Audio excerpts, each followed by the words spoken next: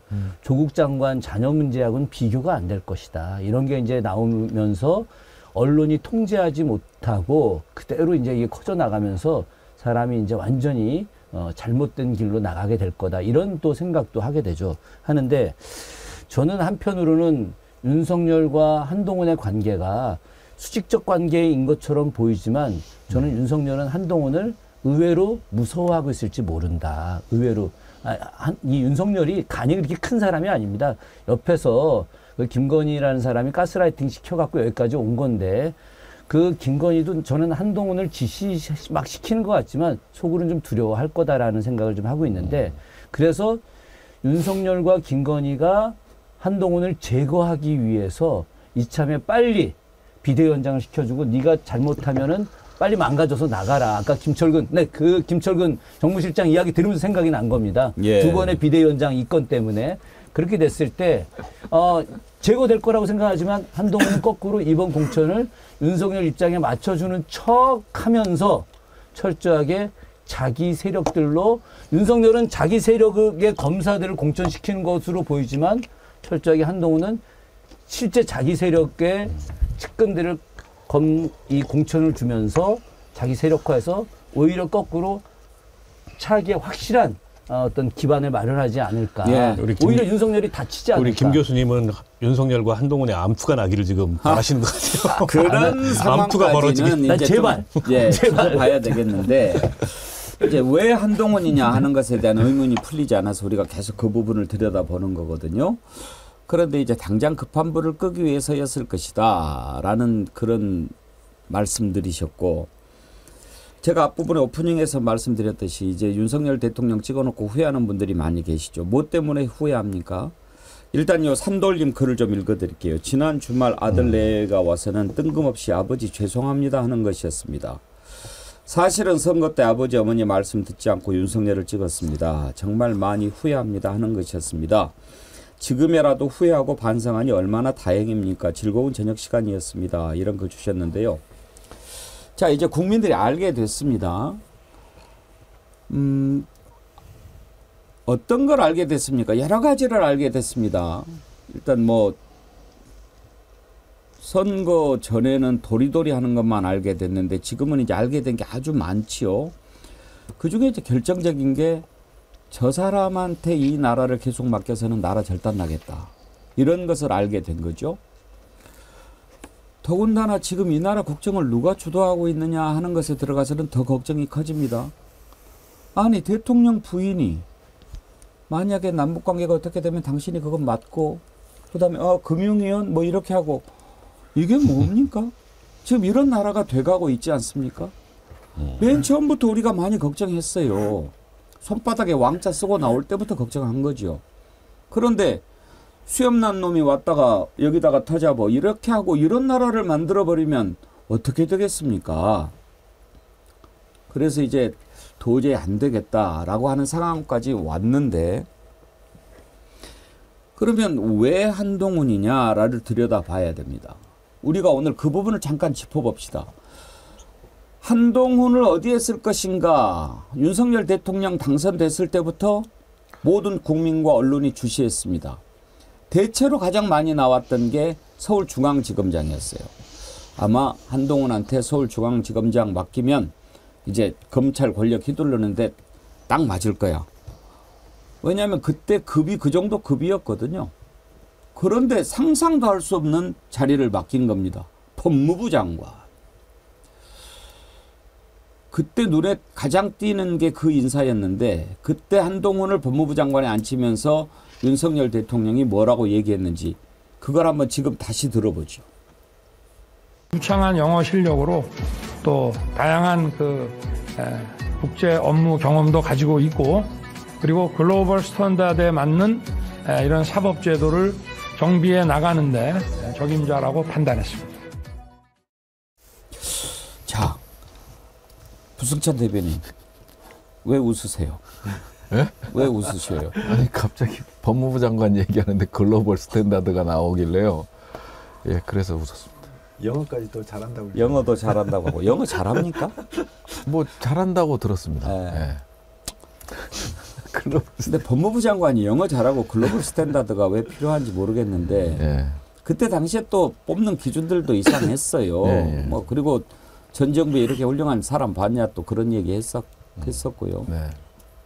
근데 우리가 저 상황에서 저 상황에서 떠올리는 장면이 하나 있었어요. 왜 한동훈일까? 법무부를 총괄해야 되는데 바로 김건희 여사와의 관계 때문이었죠. 예. 김건희 여사와 서울의 소리가 통화할 때 한동훈 얘기가 나옵니다. 우리가 지금 그걸 다시 한번 들어봐야 합니다. 누나 저기 동훈이 형 전화번호 모르나? 누구? 한동훈이 형 전화번호 몰라? 한동훈? 응. 왜? 무슨 일 있어? 내가 좀 제보 좀 할 게 몇 개 있는데. 그럼 나한테 줘. 아니 나한테 준 게 아니라 응. 내가 번호 줄 테니까 거기다 내가 한동훈이한테 전달하라 그럴게. 그래요? 응, 응. 그게 몰래 해야지. 그 동생 말 조심해야 돼. 어디 가서 절대 조심해야 돼. 부숙자 대변인. 한동훈을 마치 뭐 자기 졸개 부리듯이 그렇게 하지 않나요? 아니 그래서 이제 운명 공동체라는 얘기를 했고요. 그다음에 이제 문자 메시지도 마찬가지잖아요. 수백 회가 오갔잖아요. 이게 한동훈이 김건희를 조정하는 데 사용될 수 있고 김건희가 한동훈을 조정하는 데 사용될 수 있다. 그런 면에 있어서 저는 이제 운명 공동체다. 그래서 한동훈이가 거사를 하는 건 불가능하고 지금 이 상황에서는 김건희를 지키는 게 자기가 사는 길이고 그러다 보니까 이제 비대위원장으로 가서 아까 친위 세력화라든지 공천 과정에서의 친위 세력화 그리고 총선에서 승리가 아니라 이런 친위 세력화와 김건희, 윤석열 내외를 지키는 그런 소임을 다하면 한동훈이는 물러난다. 예, 저는 그 말씀을 드리는 거고요. 예. 그거 외에는 설명이 안 됩니다. 예. 방금 전에 제가 이렇게 한동훈 장관 후임으로 혹시 누구 지명했나 싶어서 검색을 한번 해봤더니 지금 고대 법대 그 장영수 우리 그분을 지금 TV조선에서 이제 그 인사검증 청와대에서 용산에서 지금 하고 있나 봅니다. 법무부 장관으로요? 방금 전에 막 떴네요. 헌법학자인데. 그러니까요. 예. 근데 제가 봤을 때는 이거는 아마 화살바지지 않겠냐. 예. 약간 의외인데요. 그러니까요. 장영수 교수는 학자죠. 그렇습니다. 예. 그거 봐야죠. 기준이라는 게 사실 이해할 수 없는 기준들이 너무 많고 이번에 중기벤처부 장관의 외교관 출신의 외교부 차관을 갖다 앉혔는데 알고 봤더니 거기도 다른 배경이 있는 거잖아요. 남편이 윤석열 캠프 출신이고 이명박 정부 때 청와대 비서관으로 있었고 서울시 공무원 출신. 그 원세훈 따라다니다가 그렇게 된 사람인데. 근데 기본적으로요. 윤석열 대통령 하는 거 보면 장관? 그 아무나 하면 되지 이런 생각을 하고 있으니까 그렇죠. 뭐 놀랄 것도 말 것도 없어요. 아무나들 하고 있고. 아니 그거는 아닌 것 같아요. 아무나 하면 되지보다는 인재풀 자체가 없는 거예요. 그게 뭐냐면 또 누가 안 가려고 예, 안 가려고 하는 게 가장 큰 겁니다. 예. 그러다 보니까 지금 현상들이 한동훈이가 뭐 9회 말 투아웃이라는 얘기가 뭐냐면 임기 말기다. 지금 임기 말기 상황이다. 그러다 보니까 누가 가서 화살바지가 되고 나중에 또 사법 적 판단을 받아야 될지 모르기 때문에 이런 거에 대한 두려움이 엄청 많거든요. 그러다 보니까 쓸 인재가 없는 거야. 제가 오늘 자꾸 엉뚱한 이야기해서 좀 죄송한데 계속하세요. 일부러 좀 상상하려고 하는 거예요. 네, 좋습니다. 저 지금 굉장히 지금 깜짝 놀랐는데 헌법학자를 법무부 장관으로 임명한다는 거죠. 예정이 검증 들어갔다. 나는 이게 또 계획이다. 한동훈이 이번 총선을 자기네 이니셔티브를 잡고 가겠다. 바로 헌법 개정을 이렇게 가장 큰 아젠다로 두고 가겠다라고 하는 의도가 좀 있을 수 있다. 예전에 유신헌법 이후에 유신헌법 과정에서 그때 그 최종길 교수 사망 사건이 있지 않았겠습니까? 예. 최종길 교수가 원래 그 헌법학자입니다. 최종길 교수가 당시에 그 유신헌법의 문제점에 대한 이야기를 한참 하던 때예요. 당시 서울법대에서 천재 법학자로 이름이 났던 분이었고 그 친동생이 당시 중앙정보부 핵심 요원이었었습니다. 그런데 이 사람이 이렇게 유신헌법 개정안과 관련돼서 문제 제기를 했기 때문에 데려다가 이제 고문하는 과정에서 미국에서 새로 들어온 고문 기계가 실수를 해가지고 과도한 그 고문 조작을 해서 그게 심장을 쾅 때리는 바람에 이제 돌아가시게 됐던 거였는데 중요한 핵심은 헌법학자를 법무부 장관으로 하면서 이번에 이제 뭐 4년 중임제든 아니면은 뭐 헌법 과정과 관련된 여러 내용들을 갖다가 이제 민주당한테 우리는 이렇게 헌법까지 개정해서 국가 발전을 주도하려고 한다라고 하는 이런 일종의 선점하는 형식으로 해 나갈 가능성도 있다. 그런데 그 헌법 개정안 같은 경우가 뭘 확실한 건 아니고 지금 이제 생각이 난 거고 이 방송의 어떤 흥미를 위해서 좀 제가 좀 더 강하게 이야기를 하는 것인데 저는 이 법무부 장관이 이렇게 중요한데 왜 검사 출신들로 그대로 하지 않고 헌법학자를 내세우느냐. 이건 헌법학자를 통해서 뭔가 또 다른 방식의 총선 준비를 하고 있는 것이다라고 하는 생각이 퍼뜩 들어서 말씀드립니다. 아직 결정이 안 됐으니까 지켜봅시다. 제가 장영수 교수 그 프로그램에서 몇 번 뵀는데 글쎄요. 그렇게 가실 것 같지도 않은데요. 한번 봅시다. 뭐 요즘에 근데 그 전에 박근혜 탄핵 정국 때 또 개헌 얘기가 많이 나와서 얘기를 나눠봤는데 윤석열 정부 들어서는 좀 친윤 쪽 뭐 글도 많이 쓰고 그렇게는 하던데요. 한번 보겠습니다. 이렇게 지금 윤석열 대통령 한동훈 장관 배후에 김건희의 그림자가 어른거린다. 이 부분을 좀 우리가 생각을 해볼 필요가 있는 겁니다. 부승찬 대변인, 천공 때도 우리가 지금 그런 걸 겪어봤는데 천공 전문가가 아니라고 그러셨지만 지금 천공을 부승찬 대변인보다 더 잘하는 분은 없으실 것 같은데 제가 뭘 여쭤보고 싶냐면 전체적으로 그런 일을 겪고 이렇게 또 당하고 보시면서 예. 현재 국정 전반이라든지 윤석열 대통령 의사 결정에 김건희 씨가 차지하는 비중이 얼마나 되는 것 같던가요? 저는 100%죠.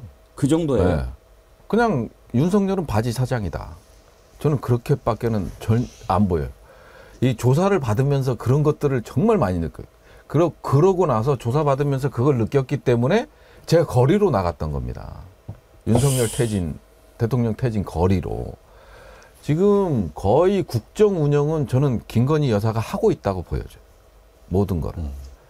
그게 이제 이게 진짜 말 한마디였거든요. 말 한마디에 압수수색이 들어오고, 제가 이제 압수수색 받을 때 말 한마디에 압수수색이 들어오고, 그 다음에 말 한마디에 이제 서울경찰청이 움직이고, 그러니까 딱 말 한마디면 다 움직이는 거예요. 근데 그게 그 말 한마디가 뭐냐. 제가 그 영린을 건드렸다는 게 그게 그때 압수수색 받을 때 난 영린을 건드린 죄다 이런 얘기를 했던 게 결국 천공이었고요. 이 천공과의 관계는 윤석열이 아닌 김건희거든요. 김건희 여사. 그렇죠. 그러다 보니까 이제 계속해서 천공에 대한 조사가 이루어져야 된다. 이렇게 계속 경찰청에다 강조를 했더니 한 번 오기로 했대. 한 번 조사받으러 오기로 했대. 자기네가 설득했다고 라는 표현을 썼어요. 설득해서 오기로 했대. 근데 언론의 기사가 천공이 출석한다는 기사가 나오고 그쪽에서 연락이 다시 왔다는 겁니다. 그 기사 때문에 못 간다는 거예요. 그래서 우리도 어쩔 수 없다. 아니 이 최강욱 의원이라든지 그 다음에 이제 MBC 여기자라든지 이 명예훼손과 관련돼서는 참고인인데 압수수색을 하잖아요. 정말 지금 그 정도. 혹시 내년도 예산에 김건희 씨 관련된 예산 좀 어떻게 나온 게 있어요? 제가 전에도 한번 말씀을 드렸듯이 그동안에 우리 김건희 씨가 그러니까 지금 사흘 됐는데 전에 어디서 얘기를 했어요? 그 얘기는 하지 마세요. 예, 그렇게 하겠습니다. 우리 김건희 씨 관련해서 언론이라든가 행보의 키워드를 5개를 그때 뽑았었거든요.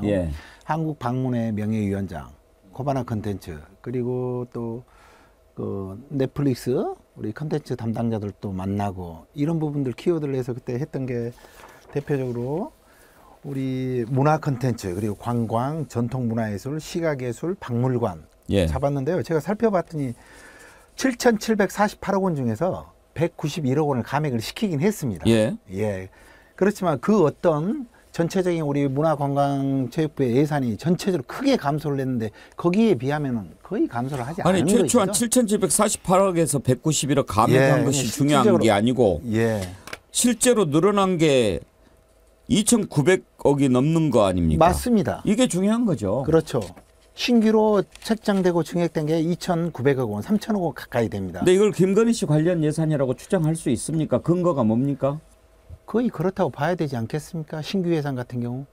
예를 들자면 우리 한복, 한지, 한식 이런 없던 예산들은 새롭게 다 지금 올해 또 생겨난 겁니다. 그리고 또 어떤 부분들 들여다봐야 됩니까? 이런 부분들에 있어서 사실은 그때 이렇게 이거죠. 문화예술과 관련해서 가장 위험스러운 게 우리가 원가 계산을 할 수 없다는 것입니다. 다른 사업들하고 완전히 틀린 것이죠. 그러니까 쉽게 말하면 국민의 혈세 돈 빼먹기 가장 좋은 것입니다. 예를 들자면 부산 엑스포 유치 전 마지막 프레젠테이션 같은 거 그거 아마 수십억짜리 발주였을 거거든요. 근데 엉망진창이었잖아요. 그 프레젠테이션. 그런 거죠. 대표적으로 뭐 그냥 하면 하는 겁니다. 그래서 이런 돈들은 그대로 흘러갈 겁니다. 그래서 국민들께서 사실 집중적으로 보실 수밖에 없고 또 국회의 역할도 또 굉장히 중요하다고 저는 봅니다. 난 지금 우리 조일주 박사 이야기 들으니까 MB 시즌 2가 확실하네.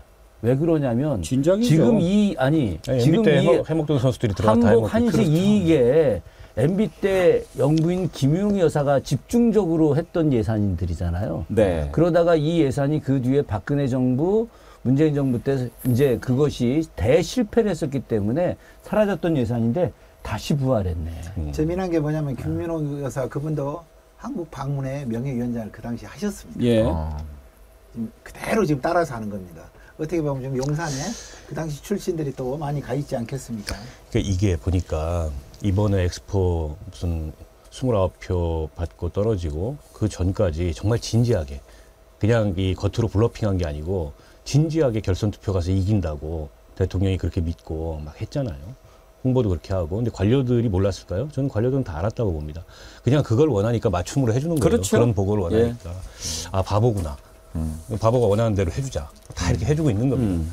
이제 그러면서 또 자기들의 실속을 차려요. 그 지금 이제 뭐 한식 세계관이 한복 세계관 이런 것도 다 옛날에 써먹었던 컨텐츠인데 그거 가지고 돌리면서 뭐 김건희도 거기서 자기 뭘 취하겠지만 관료들도 다 자기 나름대로의 계산법이 작용을 하는 거고 최근에 제가 들은 얘기는 김대기 비서실장의 재량이 의외로 크답니다. 특히 인사 같은 데 있어서. 왜냐하면 나 신경 안 쓸 테니까 윤 당신이 알아서 해. 스타일이 예. 윤이나 김건희 스타일이 자기가 꽂아야 될 사람들을 꽂고 나머지는 알아서 해라. 이런 스타일이에요. 그러면은 비서실장의 재량이 커져요. 그렇죠. 그래가지고 저거는 윤도 아닌 것 같고 김건희 라인 쪽도 아닌 것 같은데 왜 저 사람이 저길가? 이런 경우들이 공공기관이나 이런 데 김대기 많다는 실장. 김대기 전형이 굉장히 심하다는 겁니다. 본인은 일하기 싫어하니까 그냥 다 맡기는 거죠. 알지도 못하고 예. 그러니까 자기가 챙겨야 될 사람들만 딱 챙기고 나머지는 알아서 해라. 그러면 이런 실장이 스타일입니다. 좀 믿을만 하면은 그거라도 기대를 해보겠는데 제가 보기에 그렇게 믿을만 하지도 않고. 믿을만 하지도 않고 그냥 예스맨이고요. 그러나 또 음흉하게 이 관료들이 골목골목에 자기 챙길 것들은 잘 챙기는 그런 스타일인 거죠. 아까 국정기획자가 없다고 말씀하셨는데요. 몇몇 국정기획하는 역할을 했을 걸로 추정되는 사람들이 있는데 제가 좀 아는 사람들이거든요. 근데 이제 국정기획이라면 김준혁 교수님 옛날에 이제 정도전이라든지 뭐 이런 사람들 이제 나라를 바꾸고 나라를 세우고 이런 것에 아이디어를 내고 이제 이런 사람들 아닙니까? 그렇죠. 근데 지금 보이는 사람들은 정말 본인의 이 떡고물 이런 것에 더 관심이 많은 것으로 제가 알고 있는 사람들이 많아요. 근데 그러면 나라 망하는 거죠.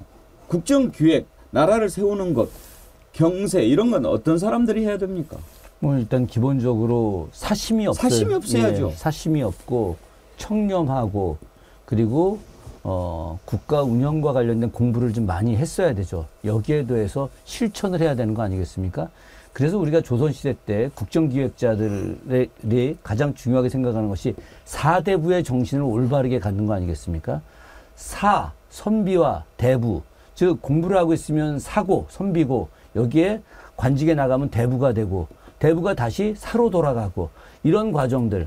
그러니까 기본적으로 공부를 충실하게 하지 않으면은 국가 운영과 관련된 유교적 소양을 충분히 닦지 않으면 절대 나갈 수 없는데 유교적 소양의 가장 핵심은 바로 뭐냐? 청렴이에요, 청렴. 청렴하지 않은 사람들이 지금 이 나라를 좌지우지하고 있기 때문에 나라가 엉망인 거고 그나마 좀 머리 좋다는 사람들은 오로지 자기의 입신양명을 위해서 예스맨밖에 하고 있지 않지 않습니까? 그래서 젊고 참신하고 개혁적인 사람들이 바로 22대 총선에 나가서 좋은 결과를 얻어야 된다. 그래야지 이 나라 좀 바로 세우는데 역할을 할 수 있다고 전 감히 말씀드립니다. 지금 말씀하셔서 그런데요. 우리가 지금 사실 세계 경제가 어렵기 때문에 우리 경제가 어렵다고들 국민들이 이렇게 생각들 하고 계시거든요. 근데 사실 우리가 너무 우리만 어렵습니다. 세계 평균 경제 성장률이 3%인데 우리나라 1.4%거든요. 그 저성장 늪에 빠졌다는 일본조차도 1.78%입니다. 그러면 우리가 얼마만큼 성장을 못한 겁니까? 어제 발표가 나왔는데요. 18개월째 중국, 대중국 수출은 계속 감소하고 31년 만에 중국과 관련한 무역 적자가 지금 최초로 발생한답니다. 아주 심각한 상황이죠. 경제 규모도 우리가 높을 때는 7, 8위까지 갔는데 지금 13위인데 14위가 인도네시아입니다. 우리가 그 정도까지 지금 하락하고 있는 것이죠. 아주 심각한 상황입니다. 예. 정말 여러 가지로 이해할 수 없는 일들이 많이 일어나고 있는데 그럴 때면 우리가 좀 정신을 바짝 차려야 할 때인 겁니다. 상식적으로 이해가 안 되는 일들이 너무 많지 않습니까? 우리가 지금 이제 항상 제가 상식 얘기를 많이 합니다. 너무나 상식이 지금 무너져 가지고요. 그러면 상식적으로 지금 나라가 이제 어려워요. 대통령 지지율이 낮아요. 그러면 대통령 얼굴 가지고 총선 치르면 100% 지죠. 그러면 그걸 커버할 다른 사람을 찾아야 이게 뭔가 희망이 있는 건데 그냥 절개고 시킨 대로 할 게 뻔한 사람, 이 사람을 대표로 세운다. 이게 이제 상식적으로 저는 총선을 이기려고 하면은 저게 논리적으로 말이 되나? 아니 그래서 제가 보기에 국민의힘의 총선 승리가 목적이 아니고 우리의 승리가 목적인데 그 우리는 이제 윤석열 대통령이 생각하는 다른 우리인 거죠. 국민의힘이 아니고. 근데 저는 그래서 바보라는 결론을 내린 거예요. 왜냐하면 총선 지면 무슨 소용이 있어요? 아니 그러니까요. 제가 보기에도 그런데 이런 생각을 할 수도 있어요. 지난번 그 강서 재보궐선거 그 김태우 공천해 놓고 이긴다고 생각했다는 겁니다. 실제로. 저도 그렇게 네, 들었어요. 보고가 네. 그렇게 올라갔다 그러고 이긴다고 생각을 했다는 거예요. 총선도 170석 할 수 있다. 이런 보고가 올라간 적이 있다는 거예요. 본인 입으로도 그렇게 입으로 얘기했어요. 얘기했죠. 그러니까 본인이 그걸 믿고 있을 수 있어요, 여전히. 거기다가 이제 내가 믿을 수 있는 한동훈 앉혀놨으니까 그리고 지금 뭐 나오는 지지율이나 이런 거 잠깐이면 만회된다. 이렇게 생각할 수 있어요. 그러니까 이게 완전히 다른 세계에서 이 다른 생각을 하면서 사는 거일 수 있고 그게 아니라면 말씀하셨듯이 이해가 안 되죠. 누가 봐도 이게 중간평가하고 심판이고 본인 때문에 망조가 된 선거인데 그 본인 아바타 앉혀가지고 선거를 치르겠다는 거는 이게 무슨 뭐 진짜 저 자기 사단 자기 사단만 공고하게 그게 100석이 됐든 120석이 됐든 굳히겠다라는 게 아니라면 도무지 이해가 안 되는데 대통령이 그런 망상에 빠져 있다면 예를 들어서 강서 재보궐선거 이긴다 170석 할 수 있다 그러면 이제 저런 이 인사를 할 수도 있는 거죠. 예. 오늘 참 이해가 되지 않는 것을 이해를 시켜주셔서 감사합니다. 이해가 안 돼요, 여전히. 그래도 오늘 김준혁 교수님이 역사를 통해서 이런 일들이 있었다라고 설명해 주시고 부승찬 대변인께서 천공 관련해서 수사받으면서 겪었던 그런 부분들을 소개를 해 주시니까 이해가 안 됐던 많은 국민들이 왜 저런 짓을 하는지 진실을 가까이 다가가는데 큰 도움이 됐다고 생각합니다. 오늘 그래서 아마 많은 분들이 이렇게 참여해 주시고 또 성원을 해 주신 게 아닌가 싶은데 지금 동시 접속이 15,000명이 넘는 분들이 들어와 계시고요. 네. 더군다나 제가 참 감사하고 놀라운 게 이 좋아요 눌러주신 분이 10,000명이 넘습니다. 제가 옛날부터 항상 뭐 할 때마다 많이는 보시는데 왜 좋아요를 안 누르시나 그랬는데 이 15,000명 보시는데 10,000명이 이렇게 좋아요를 눌러주신 것은 정말 이분들은 얼마나 이 나라를 걱정하고 지금 그런 분들이신가 우리가 느낄 수가 있습니다. 정말 감사드리고요. 구독자만 어떻게 빨리 최단 시간 내에 10만을 돌파해서 실버 버튼을 받으면 이제 사흘 됐습니다. 탄탄대로 가. 그 오늘도 지금 놀라운 게요. 방송 중에만 구독자 수가 백 PD님 몇 명 늘었어요? 방송 중에만. 예. 아이고 예, 감사합니다. 그거 다 저 감사드립니다. 교수님 때문에 덕입니다. 아까 예, 오늘 김준혁 교수님 2만 3만. 아니 오늘 아까 좋은 거 배웠어요. 그거 외워야 돼 그거. 예. 사원부가 600년 동안 네. 말아먹었다. 그리고 오늘 또 이렇게 그 슈퍼챗 많이 보내주셨는데요. 슈퍼챗 보내주신 분들은 제가 좀 소개를 해드려야죠.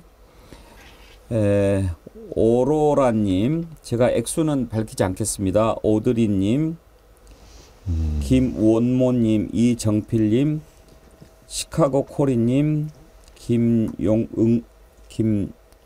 김응국님, 덕만이님, 케이트님, 김혜빈님, 스리포님, 상큼한 레몬님은 미국에 계시는 분이죠.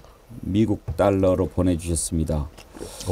용산 멧돼지님, 레드님, 용금이님, 이애심님, HWJUN님, 이정국님, 블루토파즈님 오늘 이렇게 슈퍼챗 보내주시고 성원해 주셔서 감사드리고요. 아이쿠아님, 체리케이님도 슈퍼챗 보내주셨습니다. 감사합니다. 그리고 계속 개인 후원 계좌 만들어 달라고 요청하시는 글들이 많이 올라오는데요. 그 말씀 듣고 제가 고민하고 있습니다. 저희 운영진들하고 좀 상의를 해볼 텐데 아직은 제가 쑥스러워서 그것을 좀 열 생각을 안 하는데 어제 추억의 메텔님이 뭐 그런 거 쑥스러워하지 않아도 된다고 하셨습니다만 아무튼 제가 더 고민해 보겠다는 말씀 드립니다. 어제 슈퍼챗 보내주시면서 글 보내주셔가지고 저를 울리신 분이 계셨는데 예쁜 마음님 글도 좀 소개를 해드리고 싶어요. 태어나서 처음으로 슈퍼챗을 보내봅니다. 지금 휴대폰, 패드 등 3개를 켜놓고 시청 중입니다. 후원 계좌나 멤버십도 할 수 있게 해주세요. 많은 분들이 원하실 것 같아요. 그런데 혼자 보시면서 휴대폰, 패드 3개 넣으면 이거 허수에 들어가는 거 아니에요? 네, 그 마음에 진심으로 감사드립니다. 함께해 주신 여러분 감사합니다. 백운계 정치 1번지 시작한 지 사흘밖에 안 됐는데 이렇게 많이 성원해 주시니까 제가 정말 감사하면서도 한편으로는 좀 두렵습니다. 여러분들이 이렇게 눈 부릅뜨고 지켜보고 계시는데 제가 허튼 생각하지 않게 또 정신 똑바로 차리게 매일매일 기도하고 노력하겠습니다. 여러분들이 기대하는 것 어긋나지 않게 저희들이 진실을 찾아서 함께 하려고 합니다. 아까 김서영님, 근데 정어리가 무슨 뜻이에요? 우리 정어리 때는 다 아시는데 또 새로 오신 분들이 많이 계시니까 사실 모르는 분들이 많아야 더 좋은 거죠. 다시 한번 제가 기회가 있을 때마다 설명을 드립니다. 정어리 때는 정말 무도한 권력, 상어 때가 있지 않습니까? 상어가 있지 않습니까? 이 상어의 먹이가 정어리죠. 정어리가 상어에 맞설 수 있는 방법은 함께 모여서 몸집을 키워서 상어보다 더 크게 보임으로써 상어가 어이구 저놈 나보다 더 센 놈이구나 하고 놀라서 도망가게 한답니다. 그래서 우리가 정어리 때처럼 똘똘 뭉쳐서 무도한 권력에 맞서서 싸울 수 있도록, 그리고 정의가 바로 서고 상식이 강물처럼 흐르고 상식을 회복하고 그런 세상 빨리 앞당기기 위해서 정어리 때 운동을 시작했습니다. 그리고 바로 그런 목소리들, 정어리 때들의 목소리, 상식을 회복하고 정의를 회복하기 위한 우리 시민들, 깨어있는 시민들의 목소리를 담은 저널리즘을 제가 정어리즘이라고 명명했습니다. 이제 이 정어리즘이 제대로 뿌리 내리면 우리 사회 썩은 언론들도 정신 차리게 될 겁니다.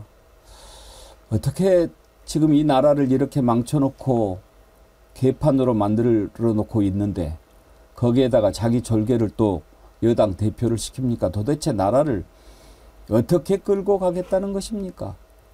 그런데도 찬양하고 아부하고, 권력은 그래서 좋은 거예요. 필요하면 옆에서 듣기 좋은 말 다 해주거든요. 그거 얼마 못 갈 겁니다. 왜? 우리 국민은 그렇게 어리석지 않으니까요. 김준혁 교수님 오늘 또 나와주시니까 마이다스의 손 같아요. 팍 올라가고. 저는 선생님 존경하기 때문에 늘 옆에서 함께합니다. 감사합니다. 조일출 대표님 예산 관련해서 준비 많이 해오셨는데 혹시 뭐 빠뜨리 부분 없으신가요? 또 어차피 계속 뵈면서 말씀 올리겠습니다. 예, 전문가시니까 우리가 그런 부분들 좀 놓치기 쉽잖아요. 계속 짚어주시고. 부승찬 대변인은 패널로는 처음 뵀잖아요. 오늘 해보시니까 어떻습니까? 좀 유익했고요. 예. 상당히 프로 자체가 좋고 많이 배웠습니다. 많이 배웠고 저 천공 전문가가 아니고요. 이제 전공은 안보 전략입니다. 그렇죠. 예. 그렇습니다. 그리고 정치학 박사시죠? 예. 정치학 박사. 예. 공군사관학교 출신인데 또 박사까지 이렇게 학구파하신 거. 문정인 교수님 수제자입니다. 아주 대단히 뛰어난 능력을 갖고 있고요. 저하고 조 박사님하고 부승찬 박사님하고 셋이 저희 같이 모임 더 세로라고 하는 더 세로 포럼 모임 사실 멤버들입니다. 그것도 모르고 또 제가 오늘 이렇게 그래서 조합을 했네요. 예. 그러면 헤쳐놓겠습니다. 박원석 의원님 함께 해주셔서 든든하고 다시 만나서 정말 반갑고 이만은 금방 낫겠죠? 찰과상이니까요. 예. 우리 박 의원님하고도 예전에 MBN 우리 계속 같이 했지 않습니까?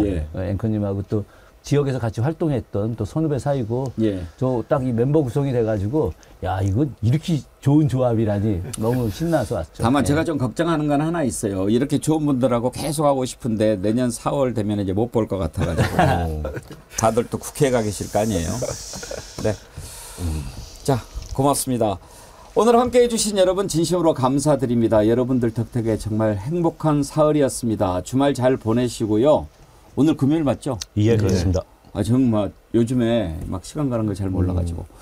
다음 주 월요일 오전 11시에 다시 찾아뵙겠습니다. 건강한 주말 보내시고. 아, 다음 주 월요일이 크리스마스잖아요. 저희는 방송합니다. 그리고 또 특집으로 준비했습니다. 재미있게 할 겁니다. 패널들 다 산타크로스 모자 쓰고 이런저런 질문도 하고 저희가 준비 재미있게 했으니까요. 크리스마스 날 오전 11시에 백운계 정치 1번지 함께해 주십시오. 여러분 감사합니다. 예.